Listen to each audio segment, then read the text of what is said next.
¿Qué tal? ¿Cómo estás? Un placer como siempre. Hoy hablaremos sobre 9 cosas que no sabías sobre la lengua de tu perro.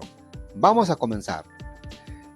Estos son unos datos interesantes que probablemente no sepas sobre la lengua de los perros y obviamente tu perro, ¿verdad? Pues empecemos. 1. Los perros jadean para refrescarse en lugar de sudar. En lugar de sudar, los perros confían en jadear para mantenerse frescos. Cuando los perros jadean, el aire se mueve rápidamente sobre la lengua, la boca y los pulmones, lo que permite que la humedad se evapore y enfríe. Este proceso se llama termorregulación y es increíblemente importante cuando un perro se calienta.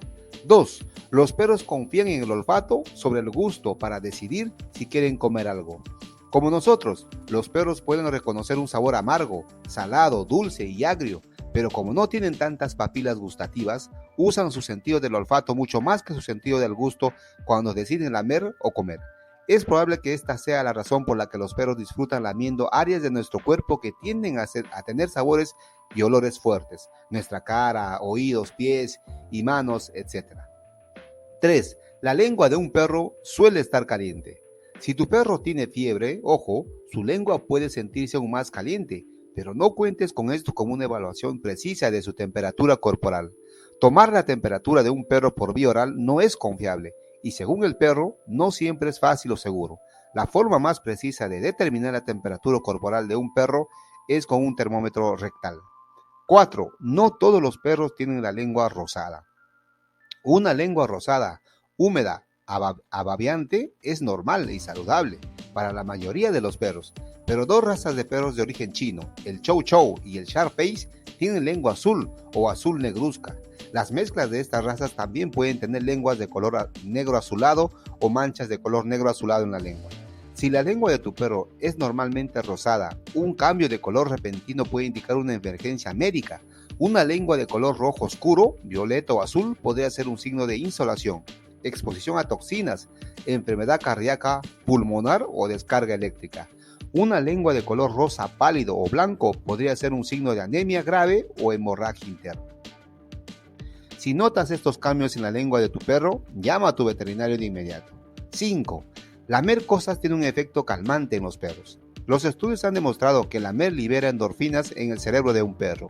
Las endorfinas son neurotransmisores que hacen que los perros se sientan más tranquilos y relajados sobre todo. Sin embargo, lamer a veces puede convertirse en un problema. Si tu perro lame a ti, por decir, ¿no?, con exceso o a sí mismo excesivamente, especialmente en momentos de estrés, puede tener problemas de ansiedad. 6. La boca de los perros no es más limpia que la nuestra. Contrariamente a la creencia popular, la boca de un perro definitivamente no es más limpia que la de un humano. Sin embargo, aunque ambos tenemos la boca llena de bacterias que son flora normal de nuestra especie, hay bacterias en la boca de tu perro que no existen en la tuya y viceversa.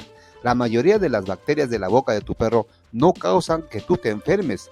No contraerás el resfriado común por besar a tu perro, digamos, no te va a transmitir, pero hay algunas excepciones, así que mejor deja que tu perro te dé un beso en la mejilla. 7. La saliva de un perro no curará exactamente tus heridas. Otro mito dice que la saliva del perro puede ayudar a curar las heridas. Si bien lamer puede eliminar los restos de una herida y por lo tanto disminuir la posibilidad de infección, lamer demasiado puede dañar la piel y provocar problemas mayores.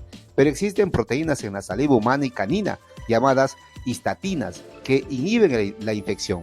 Pero la saliva del perro también contiene bacterias que son flora normal en la boca de los perros, pero que pueden causar infecciones peligrosas en heridas humanas. 8. Podría ser alérgico a la saliva de un perro también. Es difícil imaginar vivir sin la compañía de los perros, ¿verdad? Pero el 5 a 10% de la población no puede debido a las alergias.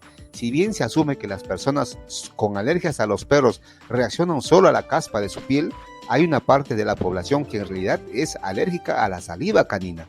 Si tú o un amigo parecen tener alergia a los perros, puede valer la pena hablar con su dermatólogo sobre si esa alergia es causada por la caspa o la saliva de un perro. Podrás adoptar un cachorro siempre que evite su lengua. 9. Tu perro no puede evitar derramar el agua cuando bebe. Si has tenido la suerte de vivir tanto con perros como con gatos, es posible que hayas notado que, si bien los gatos rara vez derraman una gota de agua mientras beben, muchos perros salpican el suelo con agua para saciar su sed. ¿Por qué los perros son tan desordenados y los gatos tan limpios? Te preguntas. La respuesta está en cómo los perros rizan la lengua cuando beben. Tanto los gatos como los perros sumergen la lengua en agua y la retraen rápidamente. Cuando una columna de agua que muerden y luego tragan, así hacen. Cuando hacen esto, los gatos mueven la lengua rápidamente, pero los perros doblan la lengua, es decir, la punta de la lengua hacia atrás para llevarse el agua a la boca como una cuchara. Cuanto más grande es la lengua, más grande es la cuchara y más grande es el desorden. Por ello, ellos derraman el agua. Bien, son datos interesantes sobre la lengua de tu perro para que estés al tanto y sepas qué esperarte de esa lengua traviesa de tu perrito, ¿verdad? Bueno, si no te has suscrito al canal, hazlo ahora. Cuídate mucho, un abrazo, cuida a tu mascota, hasta el próximo video.